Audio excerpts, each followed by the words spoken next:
మనం ప్రస్తుతం ఇప్పుడు ఇజ్రాయెల్ దేశంలోని లెట్యూజ్ తోటలో ఉన్నామండి. ఇక్కడ రైతులు బైబ్యాక్ మెథడ్లో మన తెలంగాణలో స్వీట్ కార్న్ కానీ ప్యాడీ కానీ అట్లా బైబ్యాక్ మెథడ్లో ఇక్కడ లెట్యూజ్ అనేది ఈ రైతు సాగు చేయడం జరుగుతుంది. దాదాపు 5 నుంచి 6 ఎకరాలలో 5 నుంచి 6 హెక్టార్లలో ఈ విధమైన లెట్యూజ్ పంటను, లెట్యూజ్ అంటే సేమ్ మన వీళ్ళు డైరెక్ట్ ఎన్నో సలాల్లాగా తినడం జరుగుతుంది. మన ఇండియాలో కూడా చాలామంది ప్రజలు ఈ లెట్యూజ్ను తింటారు.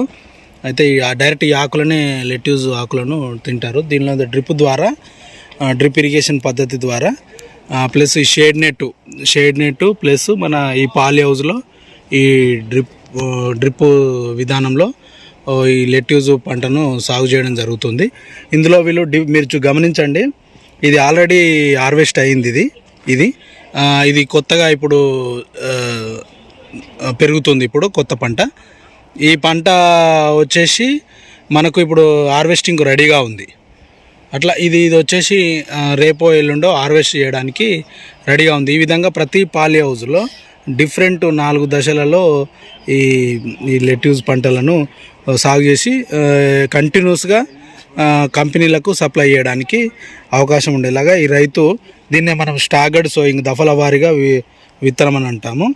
అయితే దీనిలో ఏంటంటే ఈ కంపెనీ ఎవరైతే వీళ్ళకు బైబ్యాక్ చేసే కంపెనీ ఉంటుందో వాళ్ళే ఇంటర్నల్గా అంటే ప్రతి 15 రోజులకు ఒకసారి వచ్చి వీళ్ళు ఎలా ఉంది అని ఇలా సస్యరక్షణ చర్యలు అంటే పురుగులు కానీ తెగుళ్ళు కానీ ఎలా ఉన్నాయి, వీళ్ళు సరిగా ఫర్టిలైజర్ అందిస్తురా లేరా అనేది వీళ్ళు కంటిన్యూస్గా వీళ్ళకు చెప్పడం జరుగుతుంది.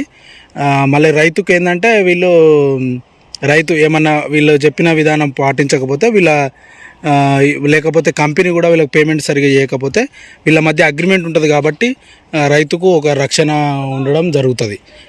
దీనివల్ల రైతులు చాలా మంచి ఆదాయాలను పొందుతున్నారని ఇక్కడి నిర్వాహకులు వివరించడం జరిగింది.